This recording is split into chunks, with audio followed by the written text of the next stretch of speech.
And now, here is Coretta MacDonald, Member of Parliament and host of Advancing the Cause.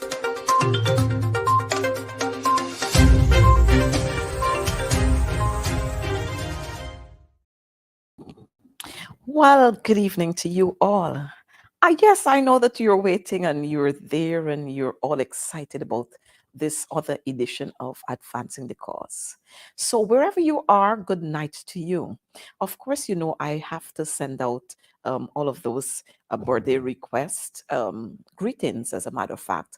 Let me extend the birthday greetings to all those who would have celebrated their birthdays yesterday, the day before, today, and the days before then. Happy belated birthday. Happy birthday to you. And of course, I want to extend a special birthday greeting to my aunt, Mrs. Cheryl Davis Weaver.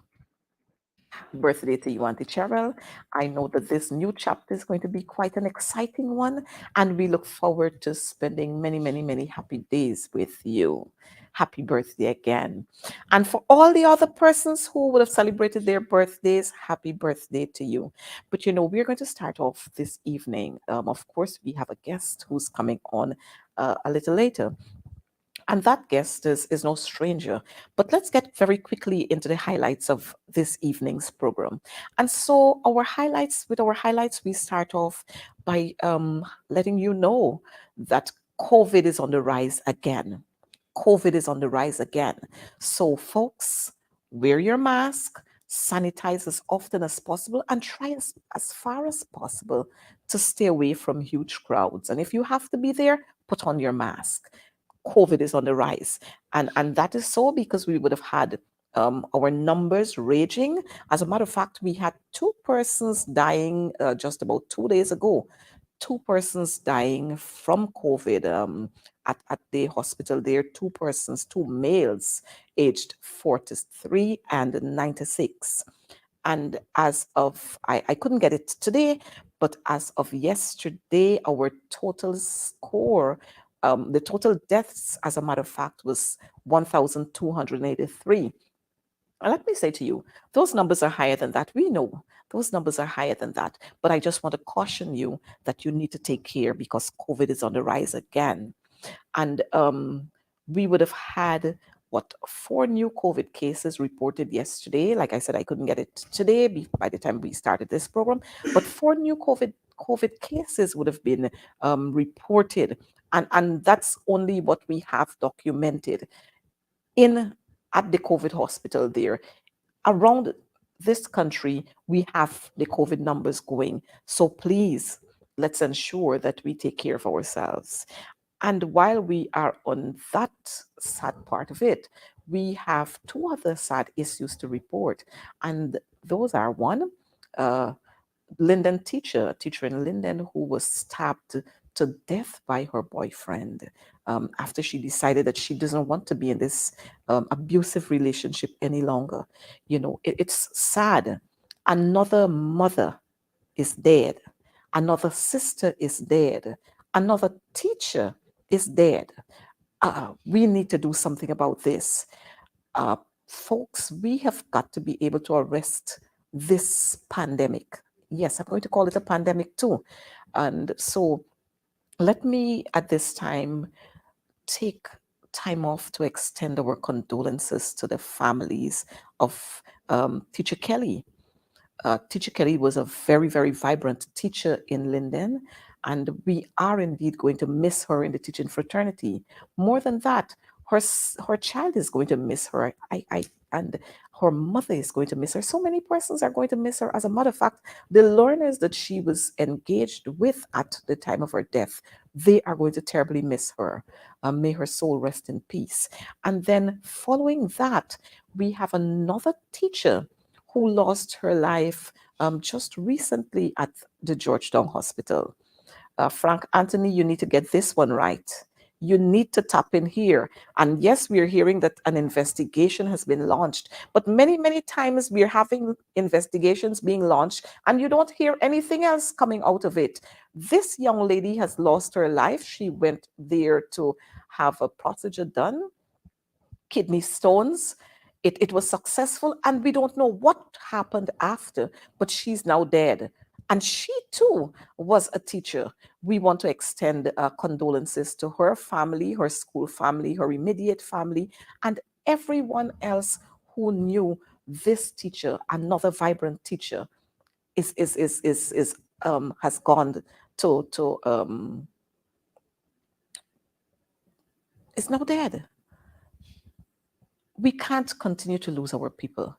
We cannot continue to do this. And so something is happening with the health sector. Something is happening there. We've got to fix it. Frank Anthony, lots and lots of monies were directed to your ministry. What is happening there? We're tired of hearing about launching of investigations and launching of investigations. What happens after these investigations were launched? What happens when you find people guilty? What happens? You're not, I mean, the investigations and whatever comes out of it would not be able to bring that person, return them to life or bring them back to life, as we would say.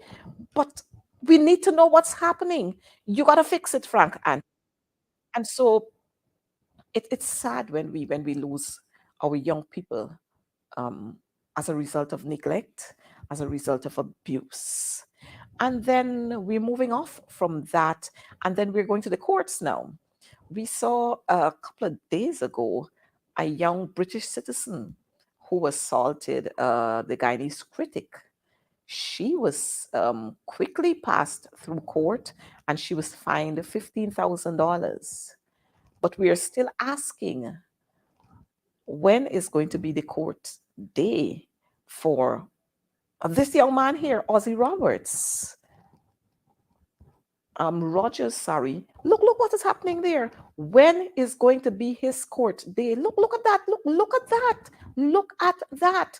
And what we have seen is that he was given the green light. Green light he was given to return to the USA. When is going to be his court date? I tell you, Guyana can't be a real place. Guyana can't be a real place. Look, a man assaulting a woman in public in the eyes of so many others there. And we have not heard anything about a court date for this young man. I tell you, when you're flying in big circles, you can take advantage of people. And so this is where we are. And we're talking about men on mission, you know. I wonder if this young man was given a lesson coming out of the men on mission. And here it is, we're seeing a very, very popular figure within the circle of the PPP. And you know what? I've said it before. They have been cultured to do what is happening here, to assault and abuse women. And it's very, very sad. And I'm hoping that Men on Mission, which of course we know is a farce, that it's going to address these issues and to make people like Ozzy Rogers and the others, make them examples. And while we're on that, we got some information. I'm not sure how accurate that information is, but I would want to think that it's accurate. The information which is saying that, you know, the other Cosboard, Sharon Das, yes, that's the name of the guy. Sharon Das, who served or who is still serving, according to the invitation we saw there, as the ambassador to India. Of course, you know, we saw that video there when he abused that woman out in the most colorful way. We are seeing here an invitation which is saying that he is going to be the guest of honor at this function. Again, I'm hoping that as a people, we are recognizing that again, the president would have lied to us. He lied before and he has lied to us again. I mean, how can we trust these people when they continue to walk themselves in lies? Viewers, I hope you are listening. I hope you're paying attention to what is happening. These things, these misleading, this kind of misleading of the nation cannot go unpunished. And so here it is. I saw a response from the Ministry of Foreign Affairs. This incident happened since last year. It only came out recently, and when it came out recently and pressure was brought to bear, then we saw the president coming out there and saying, oh, Mr. Charandas has agreed to be recalled. He has agreed to be recalled. But here it is, we are seeing an invitation. But you know what? We are not going to bother so much with Sharon Das. What we are going to look at is the fact that the president of this country and the foreign affairs minister of this country, they came out and made statements. But look at what we're seeing here. Look at what we're seeing here. I am waiting to hear from the president. Lawlessness and more lawlessness. And as the lawlessness continue to multiply, we're seeing even more of it every day. Yesterday, we saw a motorcyclist, a motorist, unleashing some blows on a traffic rank in New Amsterdam. While we haven't yet covered that, we saw a little boy being held by police after snatching a phone. So you see, the lawlessness is multiplying and the number is getting larger. And so it's passing all the way down. Not even finished with that, we saw the police station at BV today. No flags. They're flying no flags in front of the police station, none whatsoever. Mr. Commissioner of Police acting, get your ranks to do what they're supposed to do, because there are certain things that you have to do. You have the police station, fly the police flag, fly the Guyana flag. Lawlessness again. Lawlessness. But folks, while we are looking at that, yesterday I have to cover these very quickly. Yesterday we saw several parts of this country underwater. Georgetown was not spared. And this is some of what we saw happening in Georgetown yesterday. And just Sunday last, we saw big cleanup exercise, big excitement about cleanup exercise. These things will continue to happen. As long as the PPP are there, these things will continue to happen to our citizens. And innocent citizens will have to pay for them. Innocent citizens will have to face these kinds of conditions. Many residents, their yards were flooded yesterday. Some of them, their homes were flooded yesterday. And we have this big talk about cleaning up and cleaning our environment and cleaning our environment as if this is something so it's a big issue, yes, but they're behaving as if this here just touched down, like the way Christopher Columbus said he discovered the West Indies, and he discovered here and he discovered there. The issue of cleaning, if we look at what happened during the coalition's stint in government, all through then we had this kind of water in our communities. But lo and behold, every time the PPP come around, we have these kinds of things. And so citizens, take care. Pull the grass from in front of your drains. Let's look out for ourselves and look out for each other so that we can be able to be the stand in between and have some of what is happening here not happen to us. And this is somewhere just by coffee, I think it is, somewhere by coffee that this happened. And this is the road that people traverse all the time, every day, whole day, all the time. And this is what is happening here. And you know why this is happening?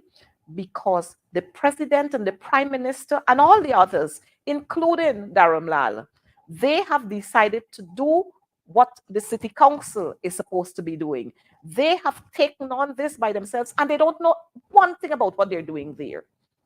And so we, the citizens, have to suffer. We have to suffer because they have decided that they're not going to allow the city council to function. As a result of that, this is what we're happening. But so much for our highlights for this evening. We're going to go straight to our guest this evening. Like I said, he's no stranger to these kinds of forums, and we're going to be here examining this whole issue about the Bing Bang, take it to the bank, 8%. Big bang announcement of the 8% across the board versus inflation. And our guest this evening is Mr. Jaipaul Sharman. He served as junior Minister of Finance. And so, Mr. Sharma, it's good to have you here with us again. I know this is right up your alley, where we're going to be talking about big bang, take to the bank, 8% across the board announcement versus inflation that we are having here. And I'm sure you saw the that announcement, you read that announcement by Mr. Ali, who is sitting as president of this country. And I'm sure you, just like other public servants, you're wondering whether this is real, whether this man is in his right mind when we look at the rate of inflation as against 8%. Your opening remarks. Oh, thank you, Coretta, and thank you for having me in the program. First of all, let me give praise and thanks to our God for everything that He have done for us, doing for us, and will be doing. And we hope that your viewers and listeners will open their eyes and ears and see what is happening, know the truth.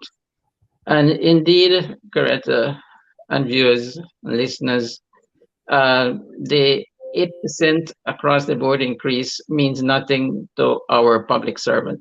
Yes, it is money in your pocket, but in reality, it cannot help you with the cost of living situation we're facing here in Guyana. And that is the bottom line. And that is what we need to focus on. So your program is basically looking at the 8% and inflation. And, you know, the consumer uh, perception index would basically tell you what is the cost for a basket of standard food items and how it changes over month by month, basically. And what that will tell you is the rate of inflation. Now, the government themselves, which is the PAVC government, in the mid-year report, which was issued maybe in August, I think, that would have put the full year inflation at 5.8%, if I recall correctly. And this is the government. You know, you just mentioned the government don't tell you the truth, they lie all the time. So you will know that 5.8 is not what the inflation is. But in addition to that inflation, which is an across the board inflation, there is food inflation. And there is where it gets interesting because food inflation is not the 5.8 that the government is projecting, but it may be about 11%. Now, cross match that with your 8%. 8%. Mhm. And you know what's the price for eggplant, balanje, bora, um, fish, chicken, beef. You know, egg that we used to pay $600 a tray is now 15 or $1,700 a tray. Yeah. $50 for one egg. Mhm. People don't sell egg ball no more in this country. You can't go and ask for an egg ball because you pay like $250 to $300 for an egg ball when a Mhm. loaf of bread is selling for around the same price. Mhm. So this is the reality of inflation.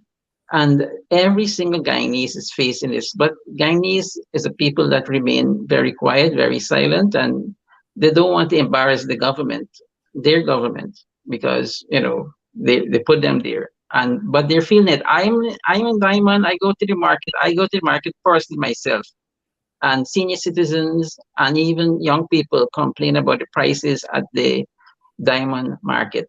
Yeah. Every single weekend I would go, they would be complaining, but none of them going to say anything. I don't know who is making the money, if it's the farmers is getting rich or if it's the vendor, the middleman is getting the money. But the fact is, we are taking advantage on in this country, and the government is doing nothing. The government is camouflaging this situation of cost of living by letting the international community know that they're doing so well and the people of Guyana is so happy by saying, here, we give you 10,000 house lot a year, Mhm. 50,000 in 5 years. So people going to get land and they're going to build their homes. They said they're going to give you a reduction in the loan rate. I think they said it's reduced by 3.8%. But people are interested about loan, they're interested about food, eating, putting food on the table, feeding themselves and the children. That is what people interested in. So don't tell the people internationally that you're giving 10,000 house lot a year and you remove the VAT on cement. People don't eat cement. Don't tell them you're giving a reduction of 3.8% in the interest rate for loans. Don't tell them these things. People need things that will make them feel comfortable, feel better. So you have to pay rent, you have to pay increased transportation costs, you have to pay the increased costs of food, basic food. What the government is doing, basically nothing. They give you 8%, that is basically eroded. And that's eroded by inflation. And that is what the people need to bear in mind, Coretta. Well, thank you so much, Mr. Sharma. I just want our viewers to look at this. We saw in Parliament, I think the operator is queuing that up, where Mr. Ali, who is now president, he was in Parliament and he was preaching a sermon that could have converted anybody. If you watched him there, you would have been converted right away. And then a couple of months after, you're seeing something totally different. Now you're wondering whether this is the same person. Operator, you have that? You're wondering whether this is the same person. Look at what we saw a couple of days ago. As a matter of fact, we saw this 8% retroactive increase for public sector workers. We saw this 2 years ago, 50% increase for public servants. And then we heard this one. To increase the salaries of public servants by far more than 20%. By far more than 20%. Mr. Speaker, what about the nurses, the teachers? What about the police workers, the police officers? Aren't they equally important? Aren't they equally important? Mr. Speaker,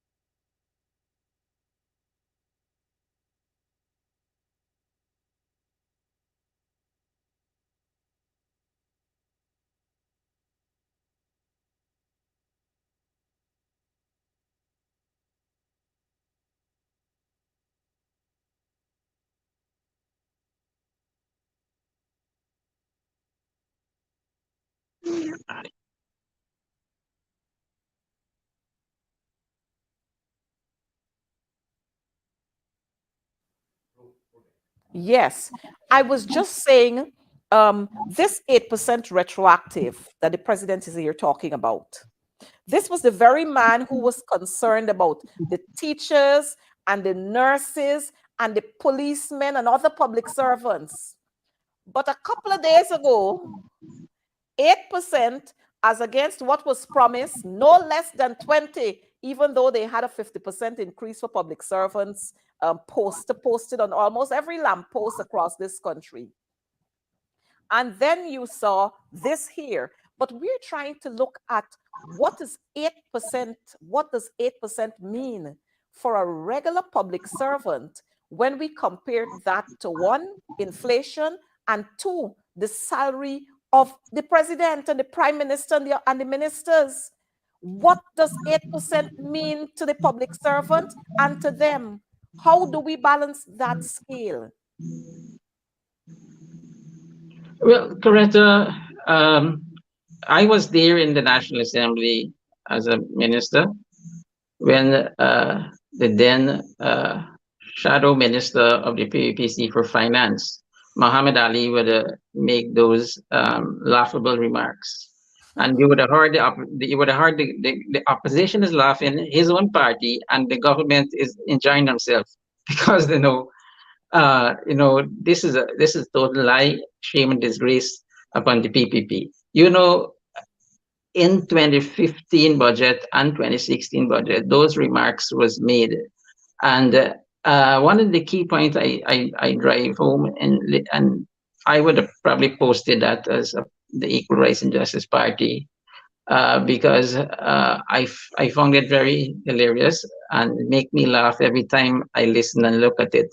And is that this same individual now as president, as opposition finance shadow finance minister, he said he's fighting for collective bargaining. You are a trade unionist. You are a member of a trade union, and you know the history of the PPP in relation to collective bargaining. So he was jumping on the bandwagon of the Guyana Public Service Union, saying that, look, the public servant need a $100,000 minimum wage, and they need a 50% increase. And they would do it when they get into office. And you know the reality. This is not the first budget. This is the third budget. The Yes. first budget, what they gave us? Nothing. Nothing. Nothing. I think they would have gave us, not us, but the public servant, a 25,000 bonus. Bonus. Yes. They didn't give them no increase in salary. Then in 2021, what they gave them? They gave them a 7%.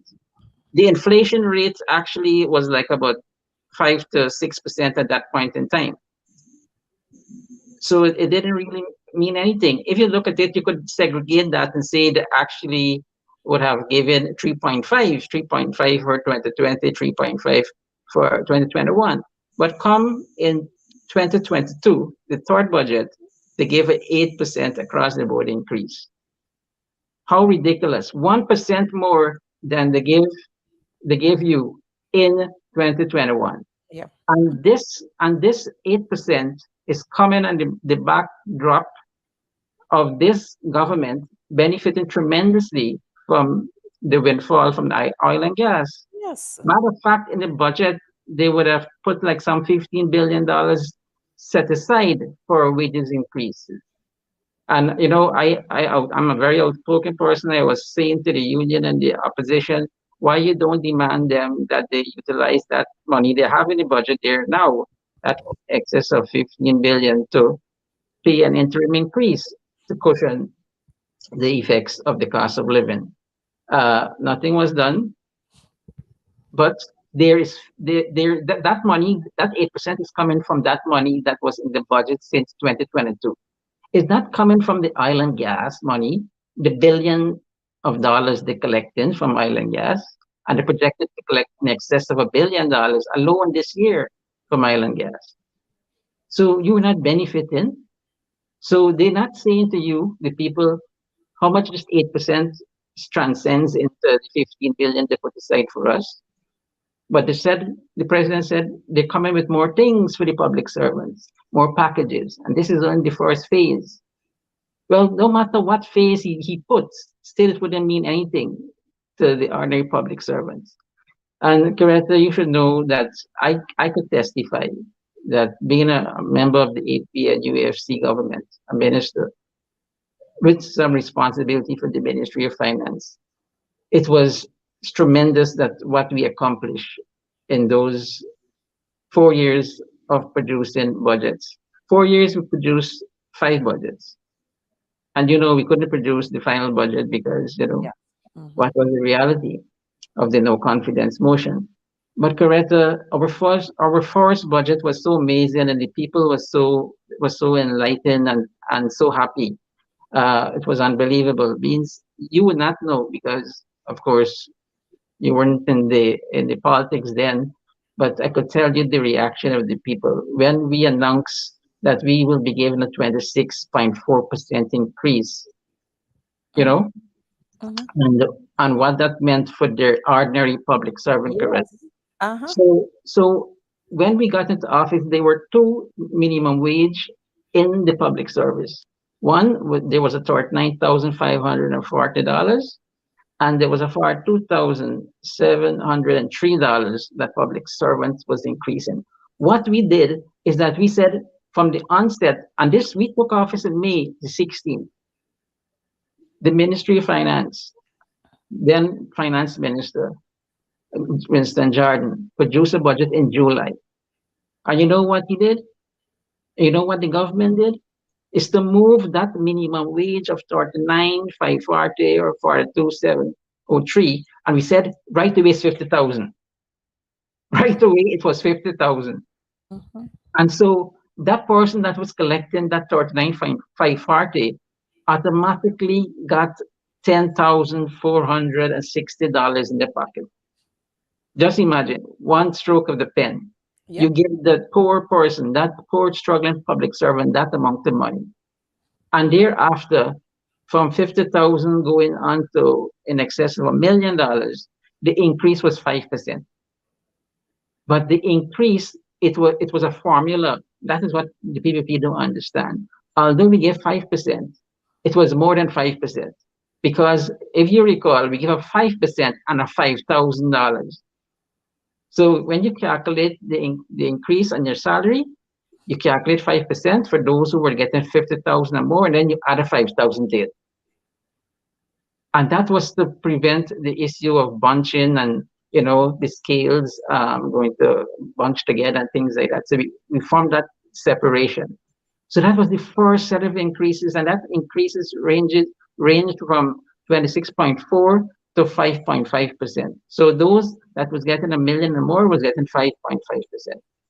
When you add that 5% plus that 5,000. And then in 2016, Coretta, we didn't stop there. Matter of fact, let me go back to 2015. We didn't just give public servants that large increase of 26.4%. We look at sweeper cleaners. There's 1,000 sweeper cleaners was in the system at that time. I was the minister who used to deal with the unions.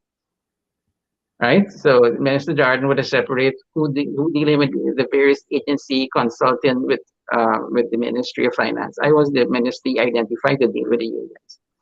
So then, still the president of the union, Patrick Yard, and his team, a large team, they came and he spoke about the public servants, he spoke about what they want, and he did mention sweeper cleaners to us because he took up the mantle to represent them because they had no representation.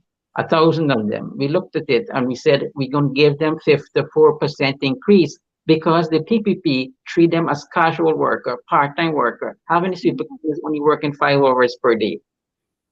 And so when we moved that hourly rate from $203 to $312, we automatically at the end of the month put $16,350 in the pockets of those sweeper cleaners. Just imagine that. So we didn't stop there. Old age pension. That when we came in office was I think it was $13,125. That same budget, we made it $17,000. 17,000. So from $13,125 right away, within 2 months, $17,000. And people and the opposition had the audacity to curse us out. Because if you know President Granger, which I know you know him well now, that he's a man of equality. He wants to see equal treatment for all his people in the public sector, in the public service, traditional, non-traditional. And this was the driving policy at the Ministry of Finance. Whatever you do, you spread it equally amongst the people. And so when we put that old age pension to 17,000, what we did is deal with the inequality issues that the PPP had. The PPP would have given subsidies to old age pensioners for GPL, electricity, and GWI for water. But not every single old age pensioner received that subsidies, right? So only 30% of the over 42,000 pensioners received that GPL electricity subsidy. And you know why? Because the pensioner would have to show that they have a meter in the name, they have their own property, or they're renting a property, right? Well, most of the pensioners live with the children. The meter is not in their name. They Right. can't benefit from the light and water subsidies. Some Mm-hmm. families live on the street, they're beggars, right? So what we did, just imagine, you said here, every single one of that 42,000 odd pensioners will get it. The pensioners in the interior don't have electricity coming to the home, they don't have running water. So all those indigenous community and people who are pensioners never benefited. Mm-hmm.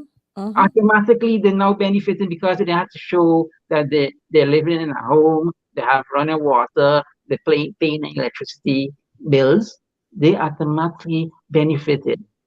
They start saving money because some of them that had children that don't pressure the parents allow the parents to save their money. And this was a spin-off, and that was only 2015.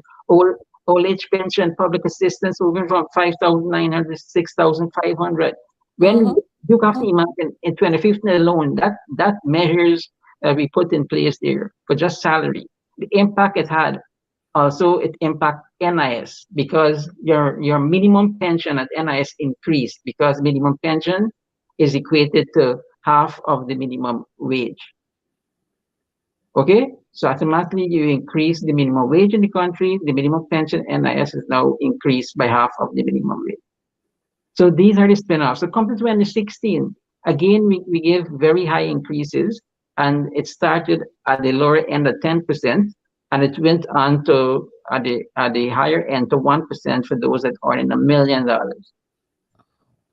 And I must bring this point because a lot of people are going to want to say, oh, David Granger and his minister paid himself 100% and 50%. This was the propaganda of the PPP.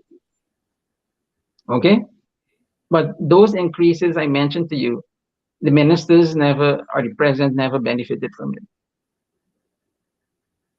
So we never benefited from it. It was a one-off increase that the cabinet had considered then. And so all the increases that we had given in that 4 years, which totaled 77%, the president or his ministers or the members of parliament did not benefit from it. And that is what people need to understand, because as a junior minister, my increase when the cabinet increased that salary for the ministers was only 20%. Was 19 to 20%. I could recall that. I remember I am a number person, so I'm saying, why, Mr. President, do that to me? Because I would have happy to just wait for the board increase. So these are the things you need to consider. And in 2017, Coretta, and that, I have a reason why I'm saying 2015, 2016, 2017. And in 2017, we again give huge increases from the minimum of 8%. And in this case here, we stop at 0.5% for a person that earning $1 million. And over $1 million, the presidency is zero. Over $1 million, he had no increase. Okay, good. So why I mentioned those 3 years, because I want to match our 3 years with the PPP 3 years in office. So in our 3 years, we started out with a 26.4% increase in 2015. And again, in 2016, we gave 10%. And in 2017, we gave it 8% at the low end. Right? What did PAP give you in their 3 years? 0, a 7, and an 8. And an 8. Now, Coretta, you're speaking about inflation, and I'm going to match inflation. In 2015, the inflation was -1. So all that money that basically public servants receive, it was extra money. Nothing was compensated for, taken out for inflation. It was -1. Inflation was -1. People were saving in the country. People were spending. In 2016, the inflation was 0.84, less than 1%, and you got 10%. And in 2017, the inflation was 1.9%, and you got 8%. Contrast that with the PPP of 0% Mm-hmm. in 2020 and 2021 7%, where the inflation was like 6%, and come 2022 8%, where the inflation or food inflation is like 11%. Look at that, right? Yes. So look what we did, Coretta. This is what the people need to know. For that 3 years, we moved minimum wage from $39,540 to 60,000. The minimum wage at 2017 was 60,000. And if you look at the movement in terms of amount of money that you would have got in that 3 years, at the minimum, the lower end of the public servant got $20,406 more in the pocket. You know what it means? It transcends to over 51% increase because they have a rippling effect, the increases. So although you got 26 and a 10 and an 8, which would have give you 46, because it was compounded, you get 51%. What did PEP give you? They started out with a salary that we left of 70,000, and today with their 8%, you're now carrying home, not carrying home salary, your gross is 89,900, which is a 19,900. You get in more from them. So you need to contrast that, and you're going to see what the AP and AFC did as a government. And we did this without any funds from the oil and gas. I And was this is just what going to say people that. don't understand. Correct? I have to take the questions and from you. So you please. Yes, well, Mr. Sharma, I was just going to emphasize that point that all of the increases, those increases that we got under the coalition government, it was without oil monies.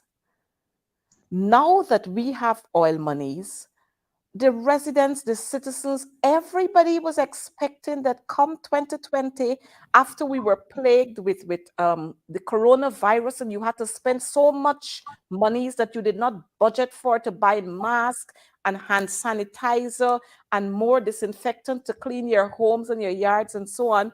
Persons expected that, oh, we would have gotten a reasonable increase. What we got, zero in Mhm, mhm. 2021, when everything in terms of cost of living skyrocketed. What we got, a meager 7% that was taxed. A meager 7% that was taxed.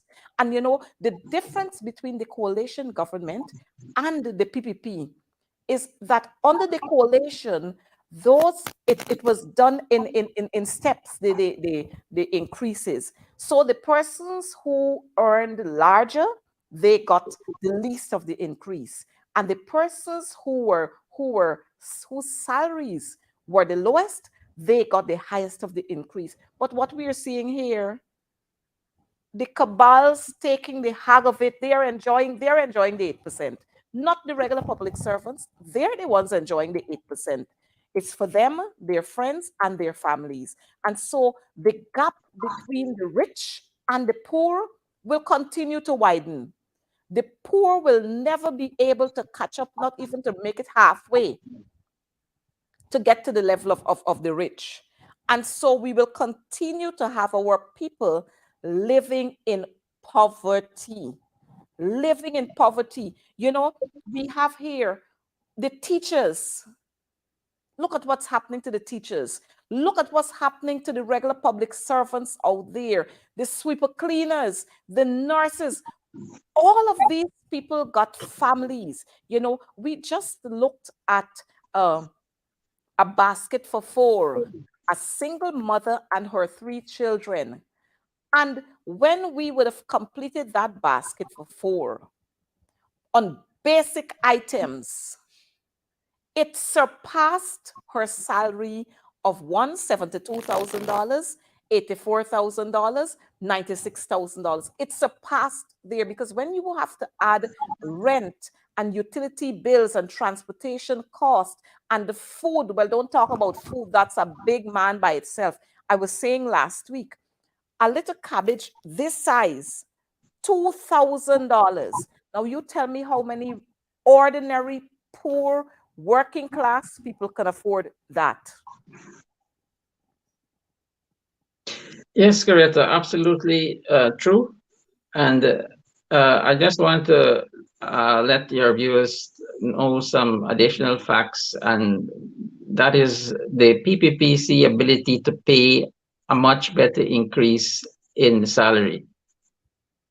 As you know, we had the largest budget every year, yes, but the PPP topped that largest budget by bringing forward their largest budget because they benefited from the resources from the Natural Resources Fund. You know, they changed the legislation to suit themselves, where they took all the money, not some, all of the money, uh, to to basically pad the budget. They're not saying where the money is going, if it's going in wages and salary, if it's going in current expenditure or capital expenditure.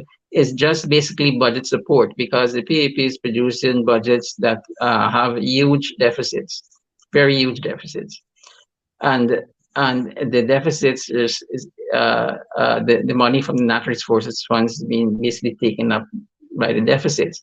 So the PVP is giving you an 8%, and it means nothing because it's eaten away by inflation. I explained to you it's how it eroded by the inflation.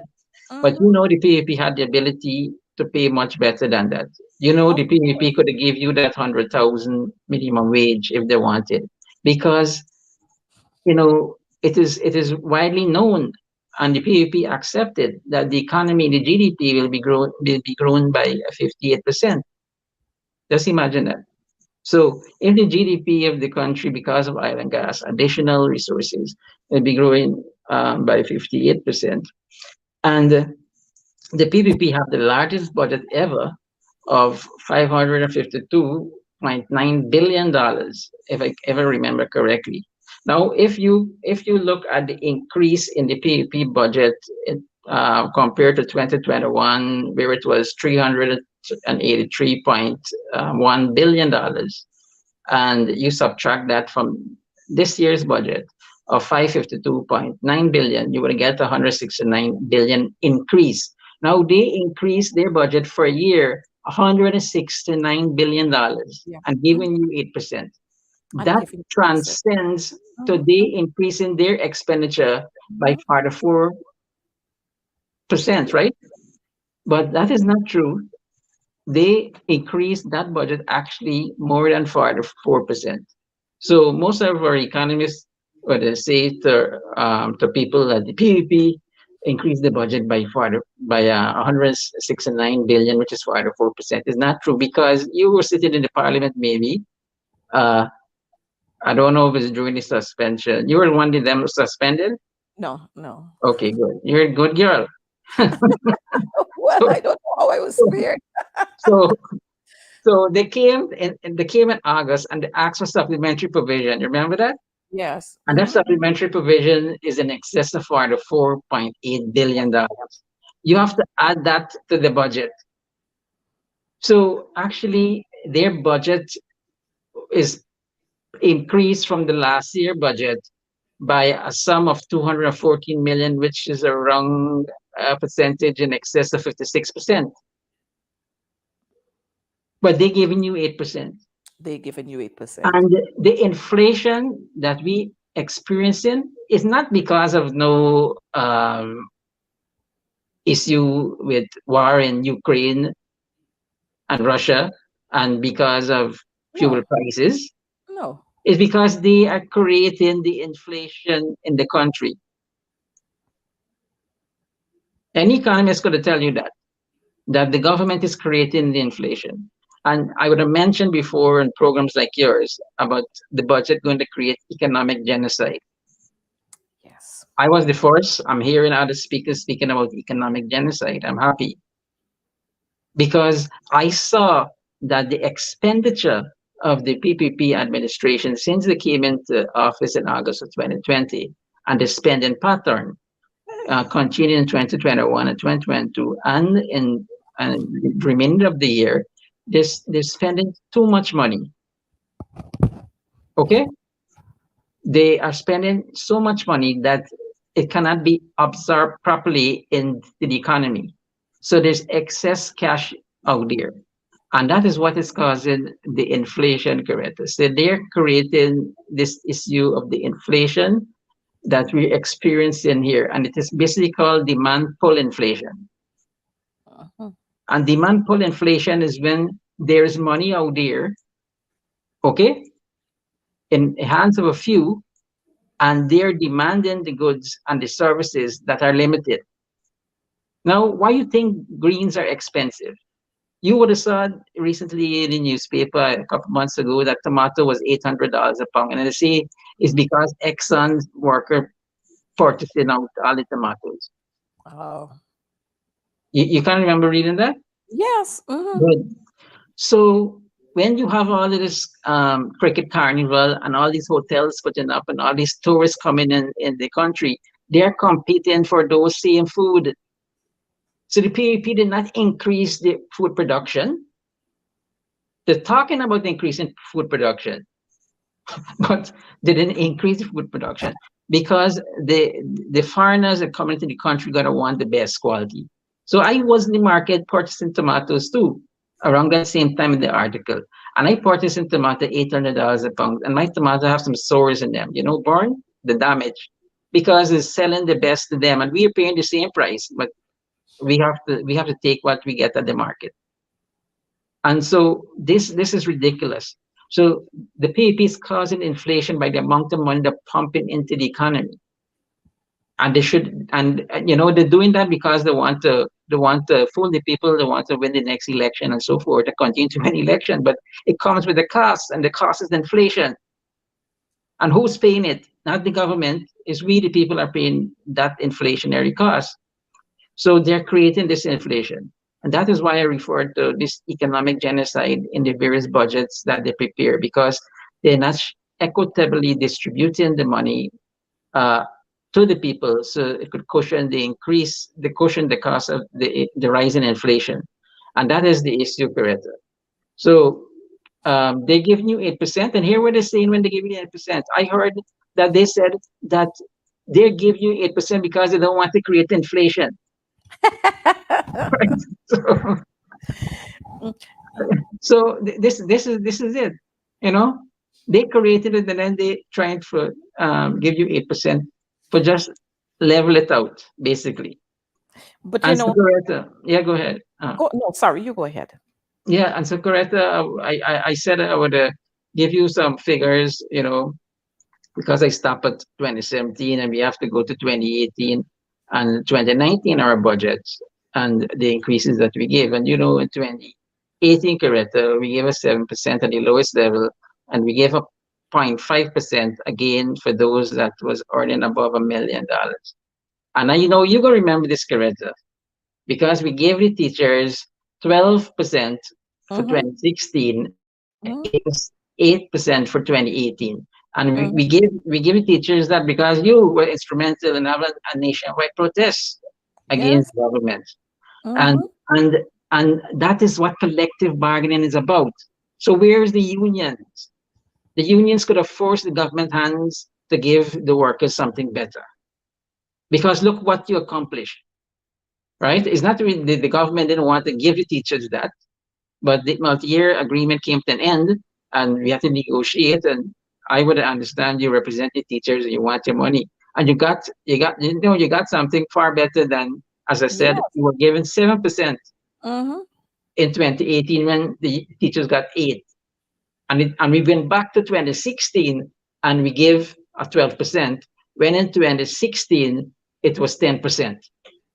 Why we didn't give for 2017? Because the teachers had benefit from 2017 the across the board increase. I was in the negotiation behind the doors when you had the meeting. I was the one who crunched the numbers, right? So I know the importance of collective bargaining. I know the importance of union taking the position and pressuring the government at the right time. And you choose the right time. And you benefited teachers tremendously with your hard work and dedication. Although it was a government that the teachers would have supported, Mm-hmm. they didn't hold back. Mm-hmm. But So why are they holding back with a government that they don't support? what we find happening now is that the APNU government was a government that displayed democracy, freedom of speech, and the right to protest if things weren't going your way. What we find with this dictatorship cabal is that they know how they find ways and means to squeeze the teachers, to victimize them, deduct monies from their salaries. And because of cost of living and everything else that you have to pay, teachers are a little bit now more, teachers are very fearful. Even those teachers who are their supporters, they are talking all the time, but they are fearful of coming out there because one, they don't want their neighbors and so on to threaten them and to burn their homes and all kinds of things. Two, teachers are afraid that they're going to be, their salaries are going to be cut, that they're going to be transferred for no unnecessary reasons. And because we don't have a teaching service commission in place, we have seen lots and lots and lots of injustices being meted out to teachers all across this country, and the union has got to go there to stand up and represent those teachers. But let me tell you what, the fire is building, the water is boiling, and teachers are on the brink to break. Not only teachers, but public servants across this country. They can't deal with it any longer. And they are saying that we have to stand up, and we will stand up and let this government understand that they were the ones back then who were talking about collective bargaining and engage, you must engage the unions. And now that they're in the seats, they have forgotten those words that they were using. All of those sentences that Barra Jagdeo and all of them were pounding, they've forgotten it. Because I can tell you the teachers union in 2020, in 2021, and in 2022, they would have submitted in 2020, resubmitted it again in 2020, in 2021, and in 2022. Several letters were sent to the office of the president. And to date, not even an acknowledgement of those letters. And these are the people who talk about democracy. These are the people who talk about because we care. Because you care about who? The 3 F's: friends, families, and favorites. Because if you look at the increases and where the persons who are benefiting from the increases, you'll see it's as clear as day. More than that, it's a slap in the face of government, of all public sector workers. As a matter of fact, I need to bring to the floor this point, that this government is an anti-working class government. This government. Look at the increases. Look what our increases show here. And I know you're a man of figures. You would understand. Well, Coretta, it's a good thing I have on my spectacles because the writing is very fine, and I'm seeing that you have some increases here attributed to the president, his ministers, and permanent secretaries and trained teachers, and the lowest earners, which show a tremendous gap. Yes. And that is exactly what you're speaking about. And I did mention during the 77% increase that we gave into public servants, the president or his ministers and his members of parliament never was part of it. Here, this increase is across the board. So the president himself is benefiting from it. Yes. And I believe that 144 that you put there for the additional per month for the president is not correct. It is more than that. For the ministers, could be more than that. Right? So the president's salary is probably close to $2 million. Okay, so 8% wouldn't put in there. Our minister salary is probably close to $900 to $1 million. So probably wouldn't put them there either. So the point I'm making, they're carrying home much more. In addition to this, Coretta, the president's salary is non-taxable. Yes. Yes. So I was viewing the president's opening remarks when they had the cricket carnival opening, and he came in and he dressed funny with a short jacket and a bow tie or something like that. Well, he looked like a clown, but he made himself a really clown when he said, he didn't say directly, he was on his stage and he was shouting. Apparently it was going to be drizzling. It was drizzling or something to the effect. and somebody was taking an ambulance to his wife, the first lady, and he said to the person, "Take back that ambulance, take back that ambulance. She must feel what the people is feeling." so, so this guy, from there, I call the president the big show, right? Because he's a big show. This is the man who wants his wife to get wet and soaked by the rain, and he wants to feel what the people is feeling. But he is getting 8%, which will be equivalent to, say if it's 2 million, you could imagine what it is going to be. It's like 2 million itself you're going to get when his 12 months. Okay? It's going to be full 12 months you're going to get. So if you check 8% of 2 million multiplied by 12, it's going to be like 1 point something million dollars. And he carrying that home tax free. Why he didn't say here, I want to feel like the ordinary people. Take off at least the tax from his salary and say, no, I will pay my tax from now. Or why didn't the president say, look, I'm going to take my I will not salary? take the increase. Or yes, I wouldn't take the increase, or I'm going to take the increase, but I'm going to distribute it to some workers. Correct. Correct. So his ministers shouldn't be carrying the 8%. They should be probably carrying a 0.5%. Okay? Because they are at the highest end. And that money, that savings would have trickled down to the lowest end of the public servants. That would have been wise. But this is a man who was shouting in his stage that his wife, the first lady, must get soaked, and she must feel and experience what the ordinary people must feel, and dressed like a clown and behaving like a clown, and taking 8% for himself and don't pay no tax. And he comparing that. Sometimes I don't know if he should be treated like critic. So look at him dancing here. You ever seen President David Granger behaved in this manner? Where is the decorum of the presidency? And so, Coretta, again to the increases in salary of the AP and UAFC, and that 2018 budget brought the minimum wage to 64,200. And in 2019 is no other than the president himself, but I believe, if I recall correctly, the Minister of Finance had jumped the president and made some announcement. But the president nevertheless went and made an announcement. That is President David Granger. And he announced the increase of 2019. Remember, the 2019 basically was our last and final budget, because there's where the confidence would hit. And it's a good thing we decided to debate the budget before the no confidence, because the people of Guyana would not benefit from the increases that we had planned for them. And Coretta, in that budget, you got 9% at the lowest end, and you had 8.5% for a person earning $100,000 to $1 million. And guess what, Coretta? The president said all the back pay was tax free. Yes. Yeah, so all the increases was tax free. And I don't think people understand what that means. They can understand it now when they see the pay slip with 8% being taxed. Now, the president stopped there, Coretta, and this was important, because here is where the shadow minister, now president of Guyana, was speaking about the teachers.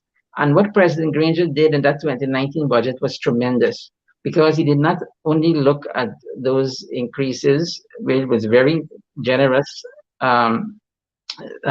He also focused on nurses and doctors. I don't know. I know you don't represent them, but you should. I don't know if you recall what he did. He increased the allowances drastically.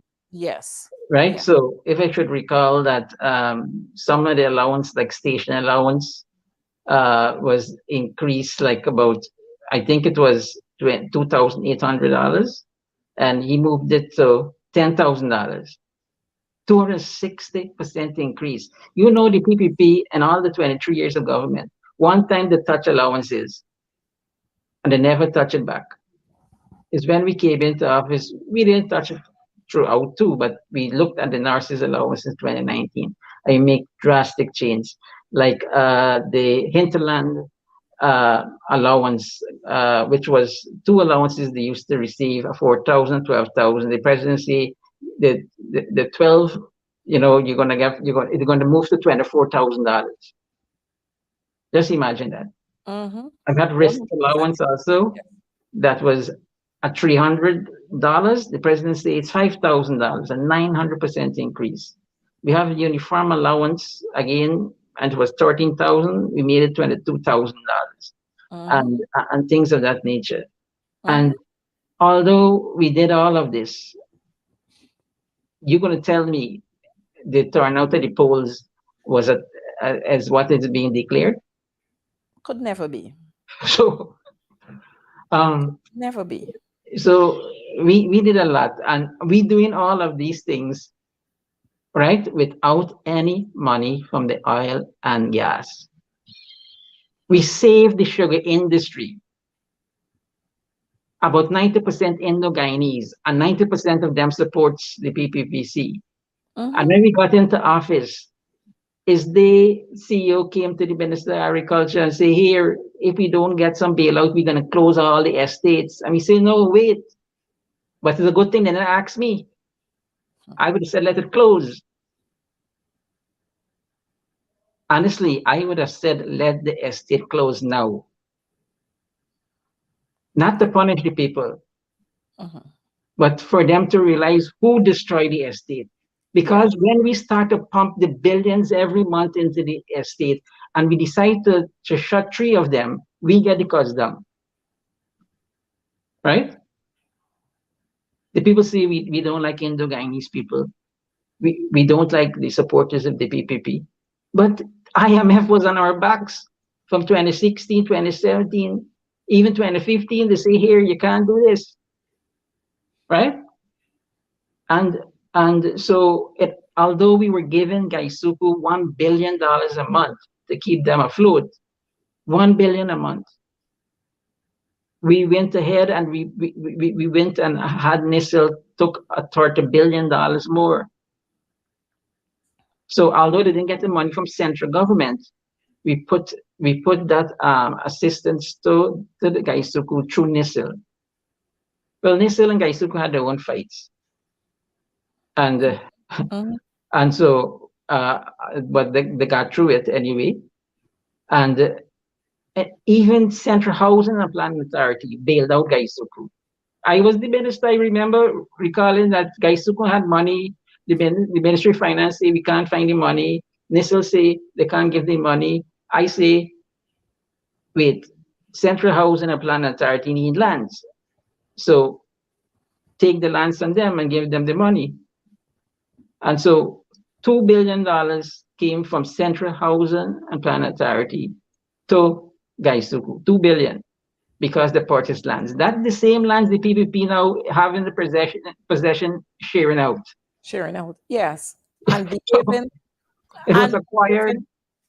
It was acquired under the APNU because it's in a way Central Housing and Planning Authority was building out Gaisuku. So people don't realize how much money we pumped into Gaisuku, right? So this is the reality. So we did all this and more, and we did this without money from oil and gas. And this is what the people need to consider. And consider that the PPP, even as we speak, have the ability to change this situation as we speak today. Take shame out of the face, the eye, or wherever the shame lies. And to say we're going to give a 20% more and make it 28%. I hope when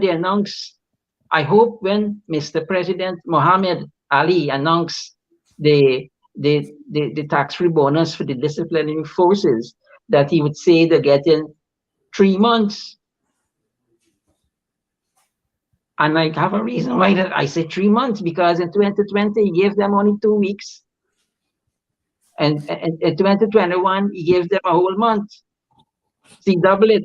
So in 2022 is only right for him to double it and give them that 2 to 3 months. Right? So I'm hoping to hear that he gave our police and army and fire service uh, officers 2 to 3 months tax-free bonus. But Mr. Sharma, while we're talking about both the police and the army and so on, we still need to remember the teachers. We still need to remember the nurses. But let me tell you, let me share this with our viewers. And I'm not being anywhere disrespectful here, or not that I don't recognize this group of people, but I recognize that the artists who performed at the carnival, cricket carnival, at the shows there, our local artists, their pay fees are now going to be doubled. So those who got 100,000, they're going to get two. They're going to get an extra 100,000. Those who got two, they're going to get four. And I'm saying, when we can do this, of course, we need to promote our local artists. We need to bring them out and showcase them more and pay them for what they do. But we have our nurses, we have our teachers, we have our other public servants who are doing what they are supposed to do, and they've always been doing, but yet this shameful government don't recognize the efforts of these people. They don't recognize them. And these are the things that we have to bring to the fore all the time. I know that our time is running out on us, but may I ask the president of this country, Mr. Ali, what offense the working class people in this country would have committed? What offense have they committed that you are treating them the way you are treating them, you and your ministers? Why are you treating them with such disdain? What offense have they committed? Because presumably they have been, it has been touted that they're supporters of the coalition. That is why you're treating them like that. But these are the very people who are causing the wheels in this economy to turn. But you know what, Mr. Sharma? Our people, I want to say this, that the people of Guyana will not forgive and forget the PPP government for what they did to them 23 years ago and what they are doing to them now. We will not forget the abuse that has been meted out to our women folk by the males in the PPP. We will not forget our many sons who have been killed under the PPP. We will not forget the hardship and all the poverty that is increasing under the PPP. We will not forgive them for that. We will not forget and forgive them for the lies that they continue to tell our people here and think that people don't understand what is happening. The president stood up there and he lied to this nation on 2 occasions. He lied to us when he said Sharon Das is no longer the ambassador, and yet we are seeing an invitation where it is showing that Sharon Das is the guest of honor. His Excellency Sharon Das Prasad, High Commissioner of the Republic of Guyana, still sitting there in India. But our people will mark these things. Our people will not forget the brutal murders of the 2 Henry boys and Harish Singh. We will not forget those things. We will not forget the people at Success who the PPP government flooded their homes with those little children and those mothers there. We will not forget those things. My viewers, I hope you are taking note so that when they come around to tell you about voting for them, and when they come to offer you hampers like they're accustomed to be doing, suppressing our people and oppressing them by offering them hampers, a little hamper here and a little hamper there, and making a whole lot of promises to our people and not fulfilling them, you will say to them, when you go into those boxes, you know what exactly you have to do. Mr. Sharma, your closing remarks. Yes, Coretta, thank you. And as I mentioned already, that if they had consulted me when there was going to be a Gaisuku, I would have said no, let it close. But thereafter, I would have said, okay, we're gonna put systems in place so that we could renew the arrangement with Gaisuku in relation to billing them out. So the visual picture would be there in the minds of people who really destroy Gaisuku. And not just Gaisuku, the rice industry. When we took over, the Venezuela deal for rice for oil was no longer in existence. And again, you spoke about lies. They never tell the supporters Gaisuku's failing. They never tell the supporters rice are failing.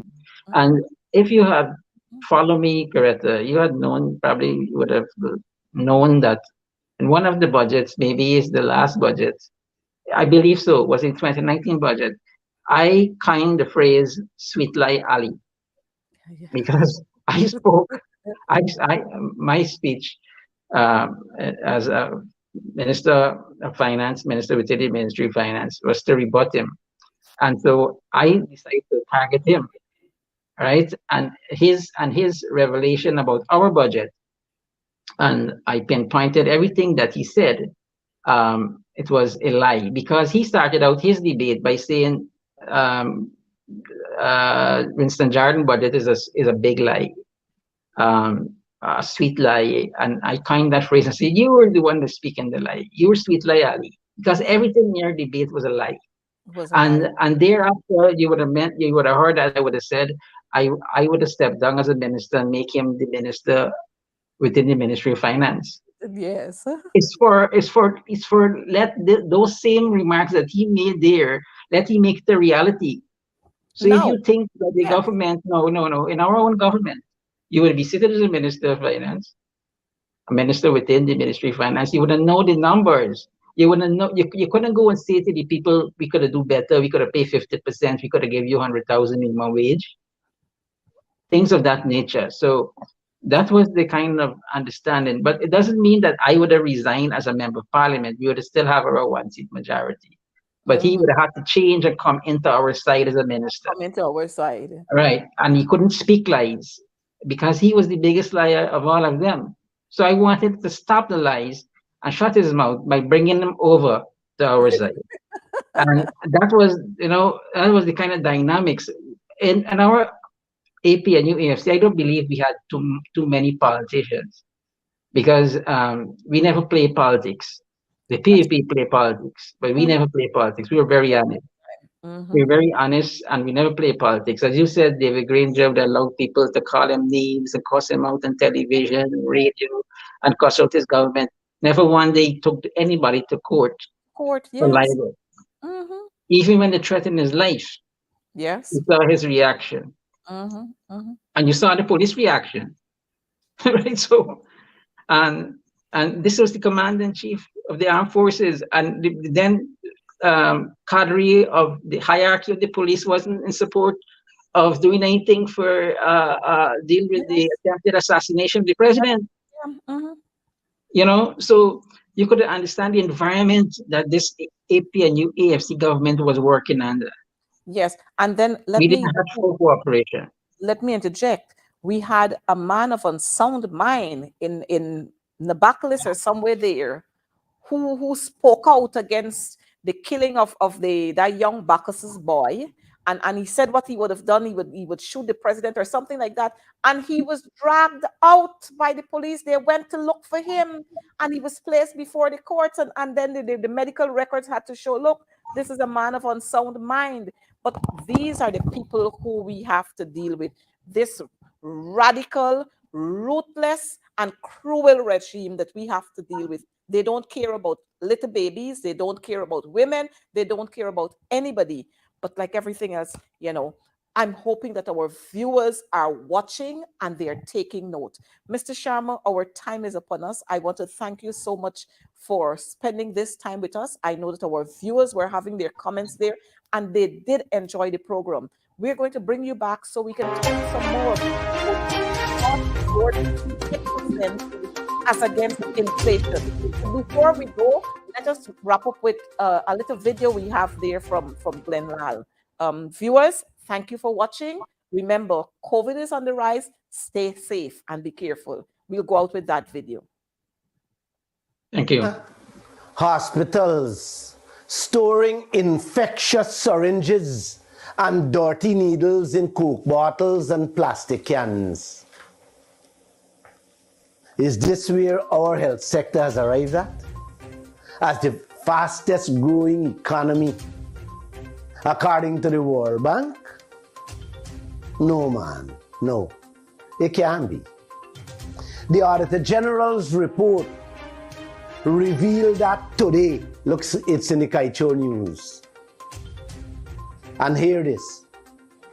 ExxonMobil reinvesting hundreds of US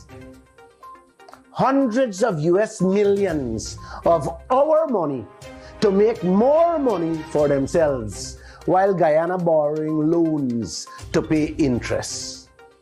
You gotta love these bourgeois clowns we have here for leaders. In 2021 and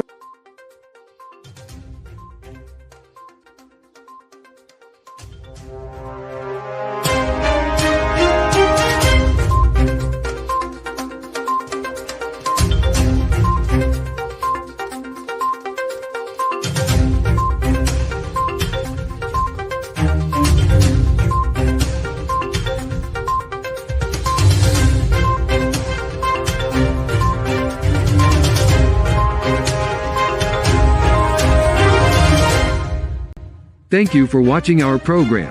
See you right back here, same place, same time. And remember, hold the line of battle, comrades. Our victory is sure.